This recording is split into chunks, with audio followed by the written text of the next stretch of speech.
Udang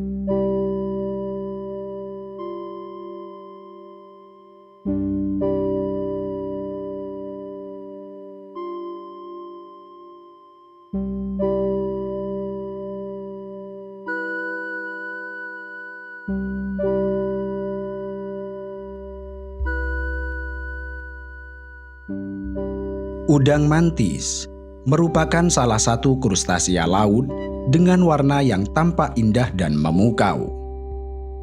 Warna indah pada tubuhnya memberi kesan bahwa mereka adalah hewan yang tidak berbahaya. Padahal, di balik warnanya yang tampak indah, mereka adalah hewan ganas yang mematikan dan menjadi salah satu hewan paling kuat di dasar laut. Mereka dibekali dengan dua senjata yang disebut tongkat daktil serta cakar. Cakar ini mereka gunakan sebagai tombak menusuk mangsa, di mana untuk udang mantis berukuran besar, cakar tersebut dipercaya dapat memotong jari manusia. Di sisi lain, udang mantis juga memiliki tongkat daktil yang berfungsi sebagai pemukul mangsa. Tongkat daktil memiliki ujung bulat seperti gada dan bisa dilipat layaknya kaki belalang sembah. Karena itu, orang Asyur kuno menyebut mereka dengan udang belalang.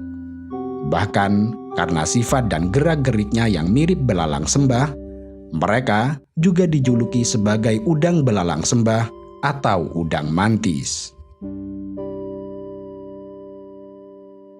Bagian luar tongkat daktil terdiri dari mineral hidroksiapatit dengan konsentrasi yang sangat tinggi dan telah mengkristal dengan baik. Hidroksiapatit merupakan material utama penyusun tulang dan gigi manusia. Di bawahnya juga terdapat beberapa lapisan hidroksiapatit yang tidak mengkristal. Kemudian, pada lapisan yang paling dalam terdapat kandungan kitin dalam bentuk helik yang umumnya ditemukan pada rangka luar krustasea seperti kepiting, kerang, dan lain sebagainya. Dengan tiga lapisan tersebut, tongkat daktil udang mantis tidak hanya kuat, tetapi saat terjadi retakan pada bagian pemukulnya, ketiga lapisan itu dapat mencegah retakan tersebut untuk menyebar sehingga organ pemukul mereka tetap utuh. Setiap pukulan udang mantis mampu menghasilkan lebih dari 1.500 Newton gaya atau lebih dari 2.500 kali berat tubuh mereka. Dengan pukulan sekuat itu, udang mantis tidak hanya mampu menghancurkan cangkang kepiting atau kerang yang merupakan makanan favoritnya, tetapi juga sangat sanggup untuk memecahkan kaca akuarium. Di samping sangat kuat, kecepatan pukulan mereka menyerupai kecepatan peluru kaliber 22 mm atau sekitar 80 km per jam. Selain memiliki cakar serta tongkat dengan fungsi yang memukau, udang mantis juga memiliki mata pengintai paling kompleks yang dapat melihat lebih banyak gelombang warna daripada makhluk lain. Sebagai perbandingan, mata manusia umumnya mengandung 3 jenis sel peka cahaya untuk melihat warna merah, biru, serta hijau. Sedangkan mata udang mantis memiliki setidaknya 12 jenis fotoreseptor yang membantu meningkatkan kecepatan mereka dalam menangkap gelombang warna. Di samping juga, mata mereka dapat bergerak secara independen sehingga memungkinkan untuk melihat warna dengan sangat berbeda dari makhluk lain. Dengan mata yang sangat hebat, udang mantis dapat melihat binatang lain yang bertubuh transparan, semi-transparan, atau binatang lain yang sisiknya berkilauan. Oleh karena itu, hewan ini dapat dengan jelas membedakan antara mangsa dan predatornya. Selain itu, melalui polarisasi cahaya yang dibentuknya, udang mantis dapat berkomunikasi dengan sesama spesiesnya tanpa diketahui predator.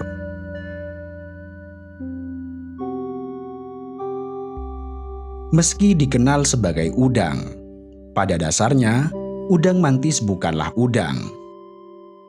Mereka adalah stomatopoda, krustasea laut karnivora yang berkerabat jauh dengan udang, kepiting, serta lobster.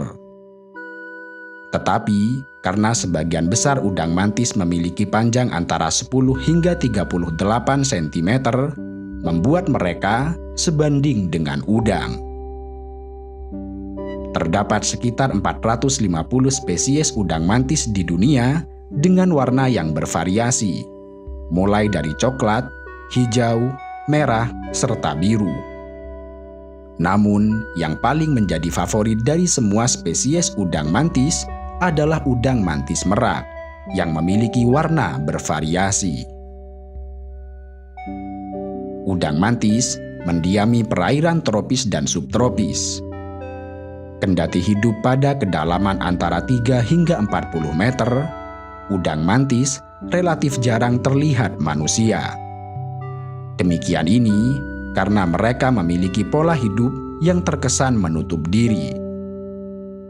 Mereka memiliki kebiasaan membangun sarang di dasar laut dengan bentuk terowongan menyerupai huruf U dan menjadikan terowongan tersebut sebagai tempat beristirahat dan bersembunyi. Mereka lebih menyukai tempat dengan suhu air yang berkisar pada 22 hingga 28 Celcius. Udang mantis adalah hewan yang soliter dengan perilaku teritorial dan agresif. Mereka menghabiskan sebagian besar waktunya di dalam lubang. Namun jika ada udang lain yang mencoba memasuki wilayahnya, udang mantis akan menyerang dengan ganas. Udang mantis bahkan tidak gentar menyerang hewan lain yang lebih besar dari tubuhnya, seperti gurita yang dikenal sebagai pemangsa lobster dan kepiting. Namun demikian, saat udang mantis menemukan hewan yang lebih besar yang tidak mampu diserangnya, mereka akan memanfaatkan kecepatan untuk lari dan bersembunyi di dalam sarang. Udang mantis dapat melakukan perkawinan sepanjang waktu, tetapi umumnya mereka lebih intens melakukan perkawinan di musim panas. Dalam satu kali perkawinan, mereka bisa menghasilkan ribuan telur. Yang uniknya, telur-telur tersebut akan dibuahi secara eksternal atau di luar tubuh mereka. Selanjutnya, telur-telur yang sudah dibuahi akan dikumpulkan oleh betina menggunakan semacam cairan lengket dan kemudian digendong di bawah dadanya. Selama merawat telur-telurnya, betina tidak pernah makan dan tidak pernah meninggalkan sarang. Kemudian, larva udang yang baru menetas akan menjalani 8 fase pertumbuhan dan baru meninggalkan sarang induknya pada fase pertumbuhan yang keempat. Tahap larva memerlukan waktu sekitar 1 minggu untuk menjalani 3 fase pertumbuhan pertama. Kemudian setelah 1 minggu, mereka akan memasuki fase keempat dan telah siap untuk meninggalkan sarang induknya. Sebagai akibat dari warnanya yang tampak indah dan eksotis, udang mantis mulai banyak dicari untuk dipelihara.